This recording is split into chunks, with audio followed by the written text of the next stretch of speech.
Amables oyentes de Educación al Día, muy buenas noches. Bienvenidos a este espacio radial del equipo sindical de educadores demócratas del departamento de Antioquia. Hasta ahora saludamos a todos nuestros oyentes quienes nos sintonizan desde las 7:30 de la noche todos los días de lunes a viernes. Mi nombre es Karina Arango Carbonó y les doy la bienvenida a este espacio para la actualidad y la educación. Bienvenidos.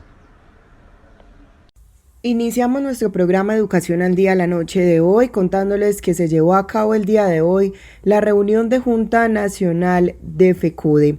El Gobierno Nacional pretende normalizar los estados de emergencia y excepción con la finalidad de salvaguardar los privilegios de una élite, desconociendo todo tipo de libertades y derechos. Expide decretos, directivas y circulares, afectando y subvalerando la vida, exponiendo a infinidad de riesgos a millones de colombianos, favoreciendo los intereses económicos del sector financiero y empresarial. Frente a la orden del Ministerio de Educación Nacional de llamar a la presencialidad bajo la modalidad de alternancia educativa, activamos la desobediencia civil como un acto constitucional de resistencia y dignidad en defensa de la vida y la salud de las comunidades.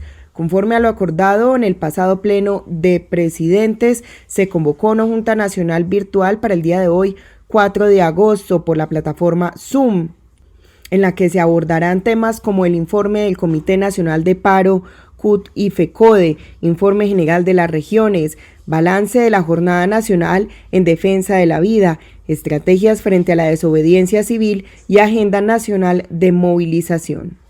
Durante esta Junta Nacional se aprobaron tareas del orden nacional. Por eso a esta hora nos acompaña el miembro del Comité Ejecutivo de FECODE, Omar Arango Jiménez. Omar, muy buenas noches. Cuéntenos cómo transcurrió la jornada de Junta Nacional de FECODE. Sí, Karina, hoy 4 de agosto se ha realizado una importante Junta Nacional de FECODE, donde se ha determinado seguir las acciones tendientes a rechazar las políticas del gobierno y un paro por la vida, la salud y la dignidad del magisterio. Hemos aprobado un paro nacional los días 12 y 13 de agosto, un paro de 48 horas, y de igual manera se potenciará el paro que está acordado en el eje cafetero. De igual manera, la Junta Nacional de FECODE aprobó respaldar la acción de paro regional que tenemos aprobada en el departamento de Antioquia para el día 6 de agosto. Se ha hecho un buen balance de la actividad realizada el día 3 en el marco de la desobediencia civil en contra de la insistencia en llamar a la permanencia con modalidad de alternancia, tal como lo quiere el gobierno nacional. Estos son los objetivos generales del paro nacional. Ello sería no al retorno a las clases presenciales mientras esté amenazada la salud y la vida por la pandemia. No a la alternancia, sí a la desobediencia civil, derogatoria de la directiva ministerial 011 del 29 de mayo del 2020. Sería un primer eje. El segundo eje sería acordar la declaratoria de una emergencia educativa que garantice las actividades escolares no presenciales y el retorno a los colegios cuando no estén en riesgo la salud y la vida. Y un tercer escenario, la exigencia del cumplimiento pleno de los acuerdos en favor de la comunidad educativa suscritos por el gobierno nacional con FECODE en el año 2019. Y en el tema del primer punto, pues enmarcarlo en el tema de que nosotros seguimos. Aquí el tema de la desobediencia no es simplemente el día de ayer y ya no. Aquí hay que acentuar mucho más, porque muchas de las entidades territoriales han dicho, bueno, vamos a mirarlo, estamos mirando, ahorita no vamos a iniciar el 3 de agosto, pero tampoco han dicho que no van a ingresar posteriormente o a finales de agosto o los primeros de septiembre. Entonces hay que acentuar mucho más, hay que seguir con las actividades, hay que seguir diciéndole y con nuestro objetivo y nuestra consigna, no a la alternancia, no a la presencialidad y seguir con nuestra estrategia de que es la desobediencia civil. Todos los días hay que acentuar a través de los programas radiales de nuestros sindicatos filiales, a través de diferentes medios locales, regionales, emisoras, cuñas radiales, a través de las redes las páginas de nuestros sindicatos, etcétera, y por supuesto nosotros desde el ámbito nacional lo desarrollaremos. Hay que acentuarlo aún más porque muchas de las entidades territoriales pretenden regresar a finales o primeros del mes de septiembre, en lo cual nosotros debemos acentuar. También que allí podamos seguir haciendo el trabajo de los compañeros y compañeras de nuestras juntas directivas frente a la presión de las entidades territoriales que no han definido el tema, si van o no van al tema de la alternancia. Creo que es importante y que ahorita en el informe de cada uno de nuestros sindicatos filiales, los compañeros y compañeras puedan decirnos realmente hasta cuándo han dicho, bueno, porque unos han dicho, este año no vamos, unas entidades, este año no va, seguiremos el trabajo desde la casa. Otras entidades han dicho, por el mes de agosto no vamos al tema de la presencialidad, y otras entidades no han manifestado si van o no van o qué van a hacer. Entonces, en ese marco, en esas situaciones, y como ustedes pues tienen la información de primera mano, nos puedan decir hasta qué va el tema de la famosa alternancia o presencialidad, si van o no van o en qué condiciones. Y este pasado domingo 2 de agosto falleció el vicepresidente de la Asociación Sindical Adida, Iván Darío Castro Reynosa. Él era un baluarte de la lucha sindical y de la defensa de los derechos del magisterio y la comunidad en general. Castro Reynosa desde los 20 años fue líder sindical y activista político, quien lamentablemente un cáncer de riñón fue el culpable de su deceso. Algunos docentes del departamento de Antioquia cuentan cómo recuerdan al docente y líder sindical Iván Darío Castro Reynosa. Escuchemos. Soy Luz Gladys Sepúlveda, docente del municipio de Gachí. Recuerdo a Iván Castro como mi consejero, guía en la defensa de los derechos de los docentes, el amigo, el cual hoy nos deja un gran vacío en los corazones de quienes lo conocimos, pero a la vez nos transmite un legado de lucha y dedicación en la búsqueda de una mejor sociedad. Que el Señor lo acoja en su santa gloria. Soy Luis Carlos Rengifo Gallego, presidente de la subdirectiva del municipio de Gachí. En nombre de todos los docentes del municipio, quiero expresar mi más sentido pésame a la familia de Iván Castro, quien hoy recordamos como un líder, un guerrero, una persona que ante todo siempre pensó en el bien de los demás. Ese hombre que entregó todo su amor y vida a su profesión, dejándonos grandes enseñanzas para la vida. Será recordado por muchas generaciones porque gracias a él y a su lucha, hoy el magisterio ha conseguido que se le respeten muchos derechos. Gracias Iván por haber sido un ejemplo de vida en la lucha, por demostrar que callados nunca vamos a conseguir nada, que la defensa de los derechos hay que hacerla. Siempre estarás en nuestros recuerdos como un gran amigo.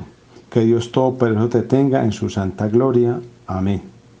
Los educadores del municipio de Begachí también lamentamos profundamente la partida de nuestro compañero Iván Castro. Le pedimos al Padre Celestial que lo reciba con los brazos abiertos en su reino y le dé el descanso eterno a esa gran persona y excelente líder. Hoy también nos unimos a ese lamentable fallecimiento y en su honor haremos una Santa Misa en el municipio para que nuestro Padre Celestial lo reciba en su reino con los brazos abiertos. Desde Begachí, Estela Peláez, delegada de Adida. Compañeros de UDE y demás grupos, ¿cómo recuerdas al compañero Iván Castro? Pues lo recuerdo como una persona interesada por el magisterio antioqueño. Fuera de eso, luchadora por los docentes, inalcanzable, trabajador. En todas las correrías que hicimos, él no pensaba sino única y exclusivamente en el docente, en los docentes, inclusive ni hasta en él pensaba, porque muchas veces nos llegaron las 8, las 9, las 10 de la noche y nosotros todavía haciendo reuniones, sin comer, sin descansar para que todo el magisterio colombiano y para que todo el magisterio antioqueño sobre todo estuviera informado sobre todas las eventualidades que se daban para el magisterio. Es una gran pérdida la de nuestro compañero Iván Castro Reynosa, toda vez que él fue uno de los que empujó más con todas las demandas que los López Quintero pueden estar haciendo. ¿Por qué? Porque él creía en el sindicato, era un hombre estudioso. Aunque no fue abogado, les comento que a veces me tocaba a mí llamarlo y decirle a él: Iván, colabórame con esto que no sé dónde encontrarlo. Y él me decía: está en tal decreto, Alex. Así era el compañero Iván, un compañero estudioso y un compañero que verdaderamente luchaba por el magisterio antioqueño. Sí, y muchos logros, no podemos decir que no. Uno de los logros fue la prima de servicio. Esa prima de servicio, él siempre estuvo inalcanzable y diciéndole a todos los compañeros de Antioquia: muchachos, esa prima de servicio no la pueden dar, esa prima de servicio no la pueden dar. Otro de los logros fue de que nosotros no tuviéramos que ir a laborar el 20 de julio, porque todos los 20 de julio teníamos que ir a laborar y era un festivo y estaba dentro de los festivos de Colombia. Él peleó eso, el compañero Iván Castro y la compañera Rosalba Vasco siempre pelearon eso, y muchos más otros. Por eso les digo que el magisterio de Antioquia tuvo una gran pérdida, tuvo un hombre inalcanzable, un hombre trabajador, un hombre responsable, un hombre que verdaderamente siempre estuvo al fragor del magisterio. Bueno, muchachos, para todos ustedes, John Alexander Machado Loaiza, abogado UD. Estimados amigos docentes del magisterio antioqueño, bueno, no son tan plácidas estas tardes cuando entre nosotros falta uno, el compañero Iván Castro, un gran amigo, pero superlativo a todo esto, Iván Castro fue un líder, un sindicalista ecuánime que se destacó por estar presente ahí en las marchas, en las luchas del magisterio, defendiendo la carrera docente, defendiendo la educación pública y defendiendo las garantías sociales por una Colombia mejor. A él, paz en su tumba. Omar, muchas gracias por este espacio y la memoria puesta en Iván Castro. Los seres humanos nunca mueren, siempre y cuando permanezcan en el corazón de aquellos que los aman. Robert Petro, como delegado, como presidente de algunas subdirectivas en el pasado del departamento de Antioquia, recuerda a Iván Castro como el hombre luchador, como el hombre que forjaba la lucha sindical a nivel del magisterio, como el hombre que forjaba la lucha de los trabajadores. Iván no solamente peleaba por el magisterio, Iván también peleaba por los trabajadores. Ese fue uno de sus grandes cualidades. Esa era una cualidad de Iván. Iván siempre llevaba la delantera en todos esos procesos de lucha. Se enfrentaba al que tenía que enfrentarse, muchas veces de forma delicada, muy educada, pero cuando él veía que ya se le estaban vulnerando en su forma de expresión los derechos al trabajador, al educador, a los niños, a los estudiantes, él lo hacía también de la misma forma que la otra persona quería violar esos derechos. Yo siempre lo voy a recordar de esa forma, como un luchador. No tenía ni hora ni fecha en el calendario para trabajar en pro de la defensa de los derechos de los demás. Es una gran pérdida para el sindicalismo colombiano, no solamente a nivel de Antioquia, para el sindicalismo colombiano, porque Iván fue una persona que supo manejar lo político y lo sindical. Él siempre decía que desde lo político se tenía que hacer lo sindical. Entonces yo creo que ese es un gran legado que nos deja ¿cierto? No hay que desconocer lo que Iván hizo desde lo político. Se atrevió a aspirar a cargos de importancia a nivel departamental. Y eso hay que valorárselo a él. No llegó porque pienso de que muchos no manejamos ese enlace que hay entre lo político y lo sindical. Tenemos que madurar en ese proceso. Necesitamos tener allá gente que pelee también por nuestros derechos. ¿Dónde? En el Senado, en las asambleas, en los consejos, en las alcaldías. Iván lo miraba desde ese punto de vista. Pierde el sindicalismo colombiano por esa parte. Y pierde más nuestra organización Adidas, porque Iván era un tipo que miraba las cosas desde los contextos. Él siempre lo miraba desde los contextos. Las luchas jurídicas que se veían ya perdidas, Iván volvía otra vez y escabullía y sacaba alguna minucia que pudiera darle un viraje a eso que de pronto algunos consideraban perdido en su momento. Ese es Iván Castro para mí. Por un trabajo libre de contagio. Por un trabajo libre de contagio. La CUT, la OIT, el gobierno de Noruega Fensuagro y Sintreinagro apoyan a los trabajadores del sector rural en la lucha por exigir condiciones de trabajo seguras y saludables durante la crisis del COVID-19. Donde existen sindicatos, hay mayor estabilidad laboral, se implementan protocolos de bioseguridad, se entregan elementos de protección personal y se mantienen los contratos de trabajo. Sindicalízate. Por un trabajo libre de contagio. Mayores informes www.cud.org.co, www.sintrainagro.org, en Facebook, Fensuagro Colombia.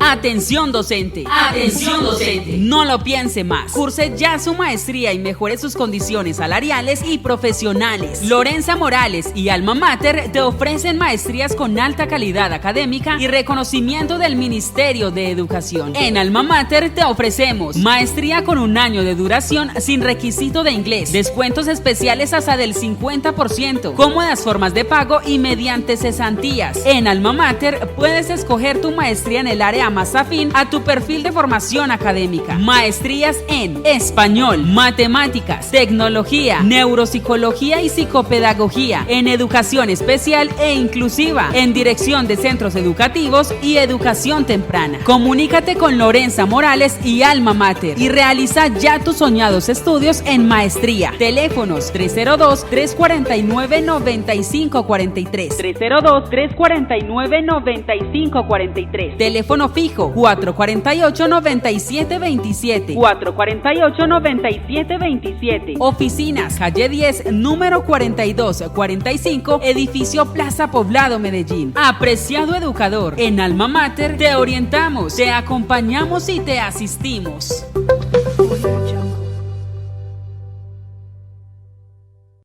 Y el día de ayer se desarrolló en nuestro país una importante jornada por parte del magisterio. Se trata de la desobediencia civil en contra del regreso a las clases presenciales con el modelo de alternancia. Por eso vamos a escuchar a continuación el análisis que nos brinda Orlando Acosta. Él tiene un postdoctorado en virología molecular y además es docente de la Universidad Nacional de la Facultad de Medicina. Escuchemos.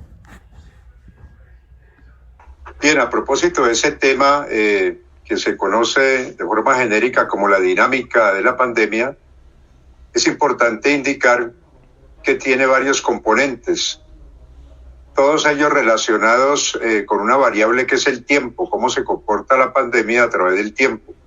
Entonces, por ejemplo, el número de casos confirmados es una de las variables también consideradas para poder analizar esa dinámica de la pandemia. El número de casos recuperados, el número de muertes o fallecimientos, Ese es un aspecto, o esas son tres variables que se tienen en cuenta con relación al tiempo, cómo van cambiando a través del paso de los días. Entonces, para eso hay una serie de modelos matemáticos que tratan de predecir el comportamiento de esta dinámica a través del tiempo.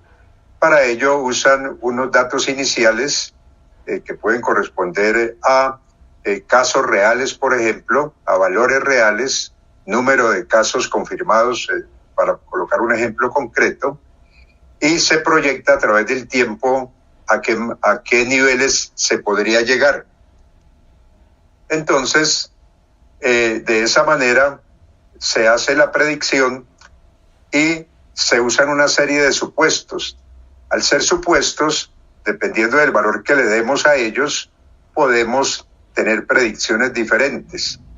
Entonces, si uno, por ejemplo, asume que un individuo infectado puede infectar a 2 o 3 individuos que se expongan en su proximidad, puede usar ese valor, es decir, 2 o 3 individuos infectados a partir de 1.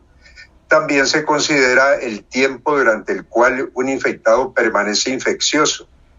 También otra consideración que se tiene en cuenta es el número de días que pasan entre el momento en que se adquiere el virus, por ejemplo, por inhalación del virus, y el momento en que aparecen los síntomas.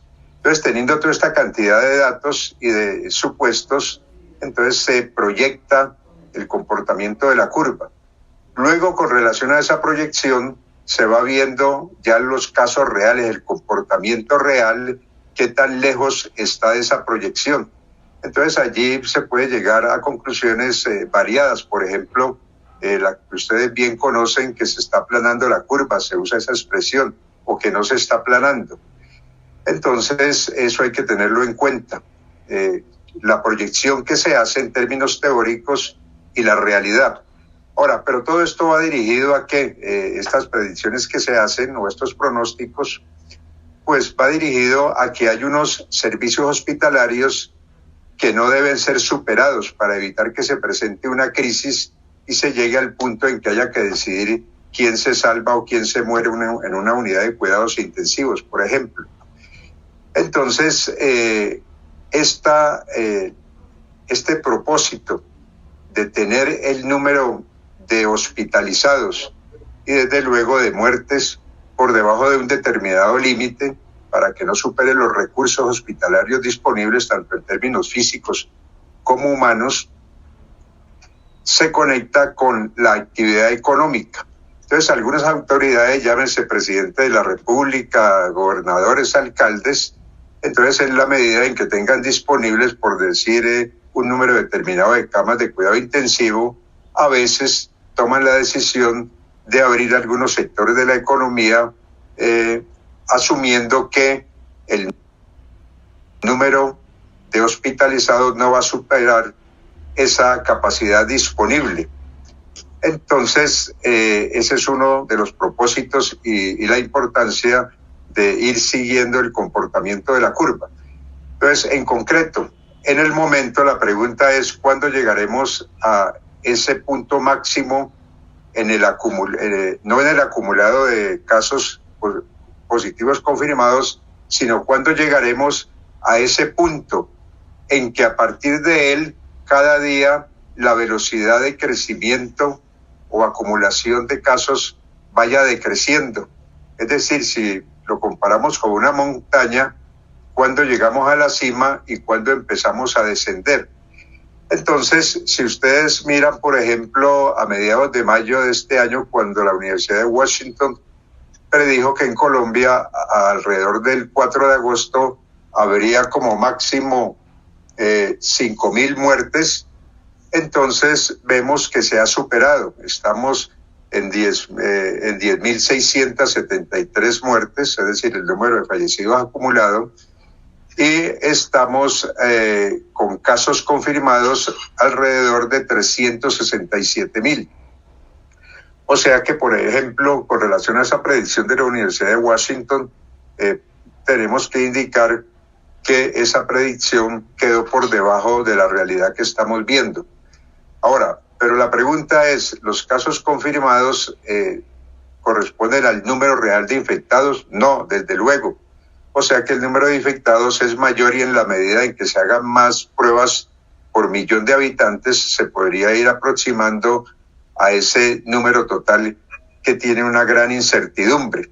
Entonces, en algunos casos se dice puede ser el doble, el triple, 5 veces o más, dependiendo de las pruebas que se hagan por millón de habitantes. Colombia no es uno de los países que haya hecho el mayor número de pruebas, son de alrededor de unas 32.000 pruebas por millón de habitantes, comparado con Brasil, que tiene alrededor de casi 91.000 pruebas, o Chile, que tiene alrededor de 87.000 pruebas. O sea que lo que quiero significar con la mención de todas estas variables y estos conceptos es que es importante tener a mano esa predicción, así esa predicción se pueda alejar de la realidad, pero desde luego, como lo estamos viendo en las últimas semanas, en los últimos días, el crecimiento de los casos sigue con velocidades positivas, o sea que podríamos aventurarnos a decir que el pico podría estar a mediados de agosto o algunos lo han ubicado a finales de agosto.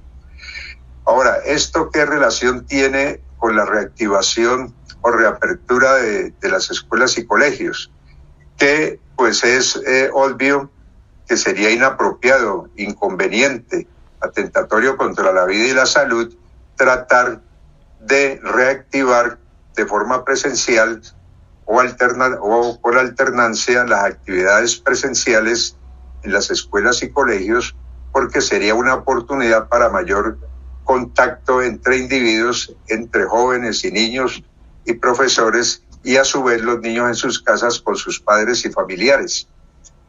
O sea que en la medida que haya más casos confirmados y obviamente más casos reales, así sean indeterminados, pero claramente mayor el número de casos reales, pues habrá mayor probabilidad de encontrarse, bien sea en el transporte, en el mismo hogar, en el colegio, con otro infectado, lo cual es oportunidad para incrementar el número de infectados y consecuencialmente el número de hospitalizados, el número de pacientes que irían a cuidado intensivo, bien sea a soporte vital básico o avanzado, y claramente pues el número de muertes se incrementaría. Entonces aquí con relación a este aspecto hay que destacar algunas realidades. Por ejemplo, se ha argumentado que abrir las escuelas, como lo indicaba hace unos días el rector y miembro de la denominada Comisión de Sabios, que no había ningún peligro con la reapertura porque los niños prácticamente no se infectaban ni transmitían el virus. Entonces eso obviamente pues no corresponde a la realidad, a la evidencia científica. No hay ninguna investigación que muestre que los niños no se infectan, ni tampoco hay una investigación que muestre que no tienen capacidad de transmitir el virus.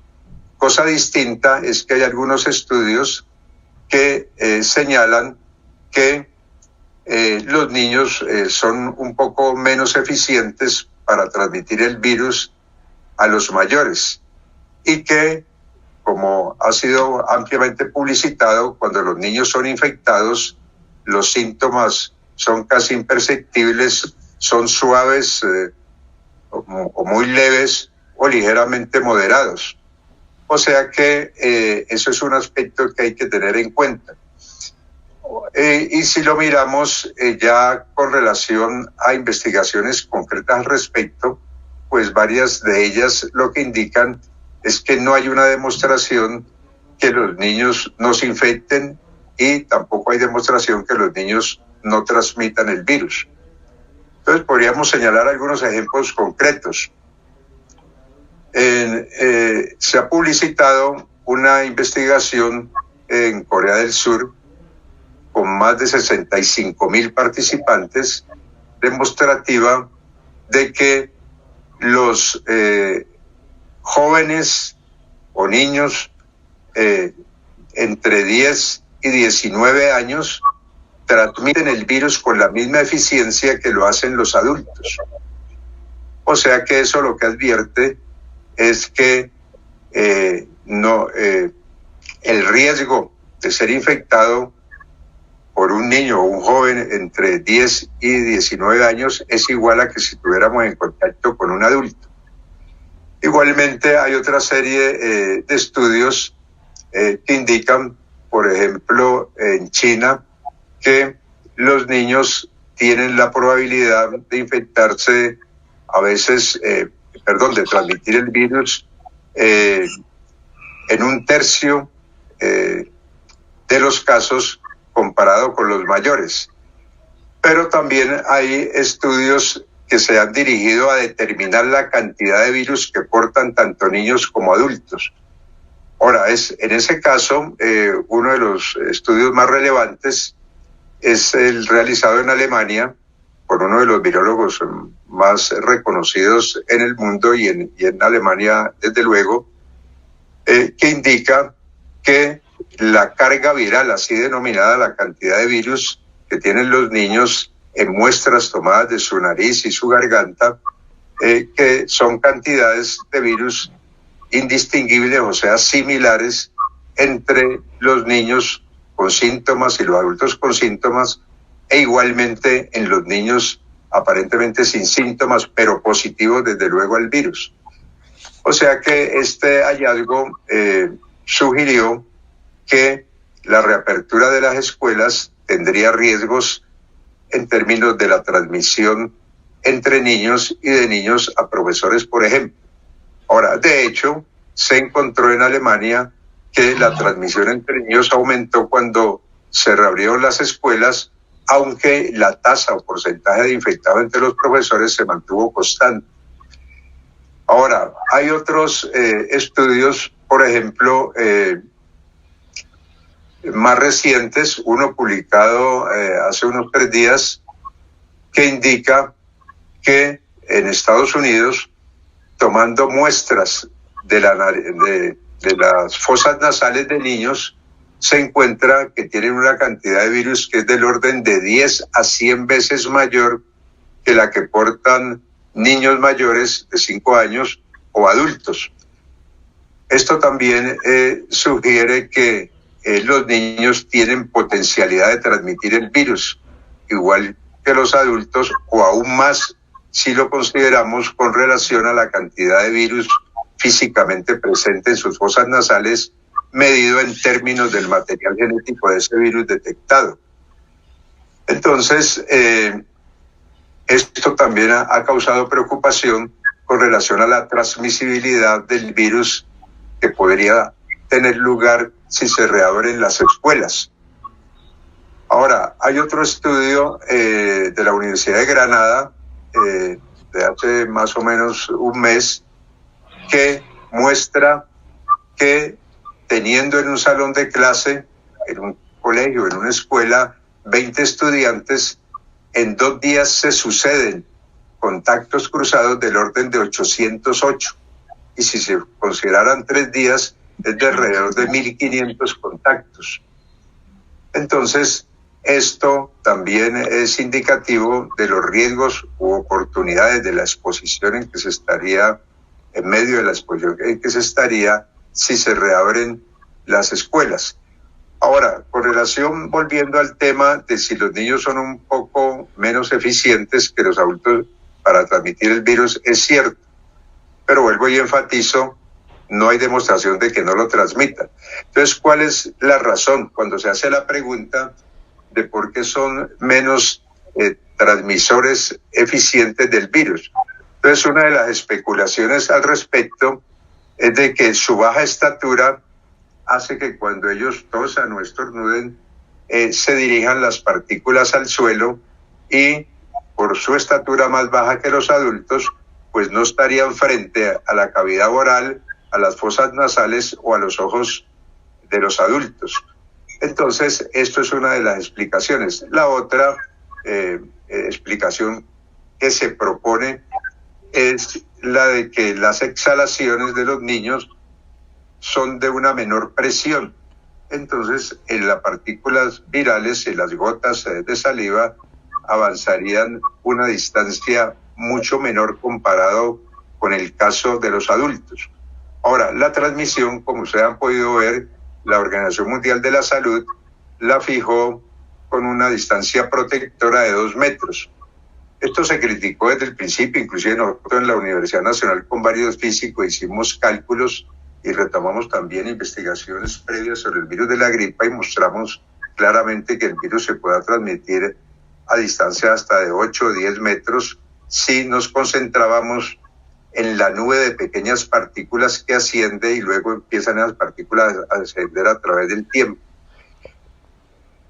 Y cosa distinta cuando se consideran las partículas de tamaños mayores a una micra es la millonésima del metro, o inclusive gotas de saliva del orden de 1 milímetro, por ejemplo, que se dirigen como proyectiles con una trayectoria parabólica hacia el suelo y caen entre 1 metro, 1,5 metros, y de ahí la distancia protectora de 2 metros. Entonces, la Organización Mundial de la Salud hace unos días se vio forzada por una solicitud de más de 230 investigadores del mundo a aceptar y publicar oficialmente que el coronavirus se transmitía a través del aire. O sea que si tenemos esto en cuenta, conectado con una serie de conceptos, opiniones e investigaciones que se han realizado, no necesariamente a propósito del coronavirus, pero en conexión con el coronavirus y obviamente también alusiones al tema con relación al coronavirus mismo, que es el comportamiento de los niños. Entonces, niños de menores de 7 años, varios psicólogos han indicado que es muy difícil que ellos puedan entender y permanecer, por ejemplo, con el tapabocas puesto durante 5 o más horas en un día laborable en una escuela. O sea que esto también alteraría, o sería un momento de falta de cumplimiento de las medidas sanitarias para disminuir la transmisión.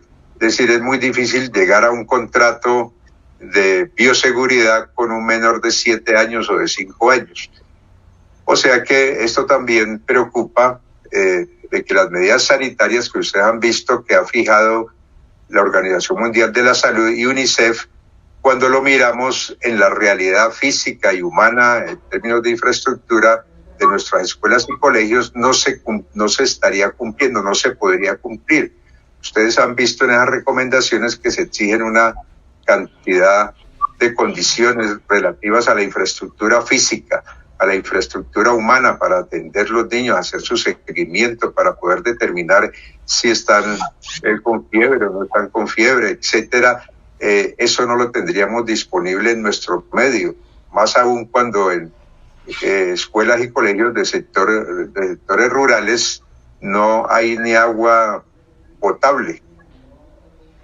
También las protecciones que se utilicen consideradas alrededor, por ejemplo, de la calidad de los tapabocas, si son certificados por una autoridad competente o son hechos de manera artesanal con tejidos que no están ensayados o probados para retener cierto tamaño de partículas, por ejemplo, que sean similares a las mascarillas tipo N95. Entonces, todo esto unido, todo este acumulado de información, pues ha conducido a que, por ejemplo, muchos científicos en Estados Unidos recomienden la inconveniencia de la reapertura de las escuelas cuando en la comunidad existe una transmisión muy activa del virus, es decir, cuando la curva está creciendo. Y en algunos sitios, en algunos países, más de 20, donde ha habido reapertura de los colegios, generalmente ha sido en momentos en que la pandemia está decreciendo de manera significativa y además con condiciones de bioseguridad extremas en escuelas y colegios. Por ejemplo, un caso en Dinamarca se menciona que los grupos no son más de 10 estudiantes y se turnan para el recreo saliendo o alternando en un número de 5. Entonces vemos y en condiciones en que la pandemia está en unos niveles bajos. Ahora, hay ejemplos muy publicitados. El de Israel abrió en mayo y a los pocos días tuvo que cerrar por el incremento de infectados tanto en estudiantes o profesores. En China, en mayo hubo un brote ligero en Beijing y también tuvieron que cerrar nuevamente las escuelas y colegios. Entonces, todo esto que he venido resumiendo, señalando de manera muy sintética, apunta a que en el caso particular y concreto de Colombia, reabrir las escuelas y colegios pues sería una oportunidad para que se produjeran mayor número de casos positivos, mayor número de expuestos, mayor número de hospitalizados y mayor número de fallecidos. Entonces, por ejemplo, criticar la posición asumida por el magisterio de no retornar a clases presenciales como exagerada al decir que se está hablando de un genocidio, pues claramente, como lo señalaba el rector Wasserman de la Universidad Nacional, quien utilizaba ese argumento, pues claramente fijar el umbral cuando se comete un genocidio, si es cuando mueran 10, 100, 1000, aunque el genocidio claramente pues es cuando mueren un número muy grande de individuos. En el caso del retorno a las escuelas, pues asumir que mueran 5 o 10, señalando que no constituyen genocidio, por lo tanto, moralmente está justificado que suceda, pues es inaceptable. Así sea una muerte es una tragedia para una familia. Entonces, eso es lo que se quiere evitar con la posición que ha asumido el magisterio, con toda la argumentación que estamos señalando, con toda la argumentación que ha mostrado la comunidad científica sobre la inconveniencia de reabrir las escuelas en estos momentos.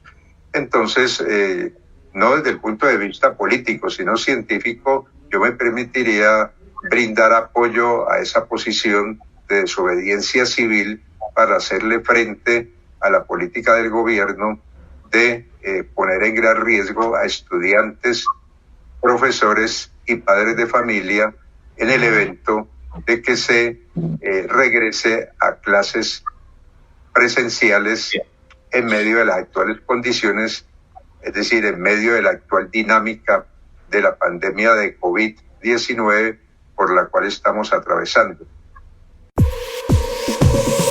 Por un trabajo libre de contagio. Por un trabajo libre de contagio.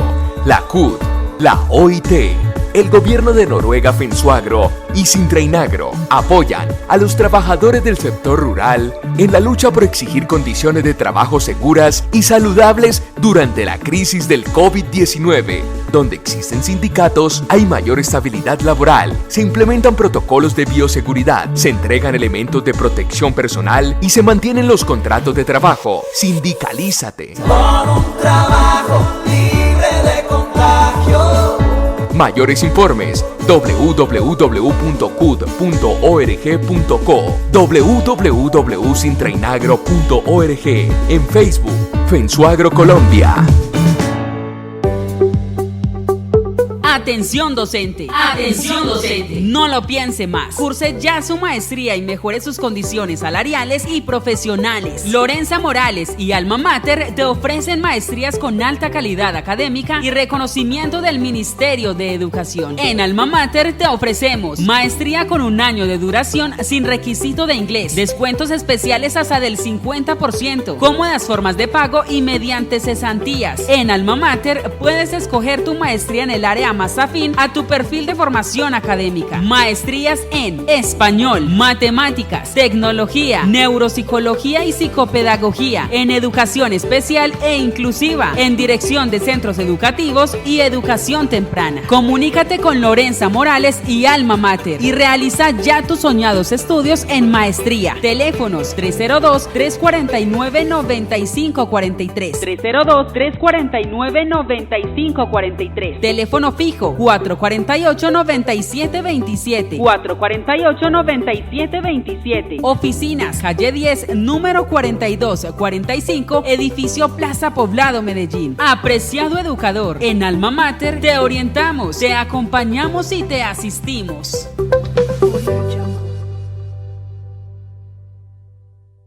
Y de esta manera hemos llegado al final de nuestro programa Educación al Día. Les recuerdo que este es el espacio radial del equipo sindical de educadores demócratas del departamento de Antioquia.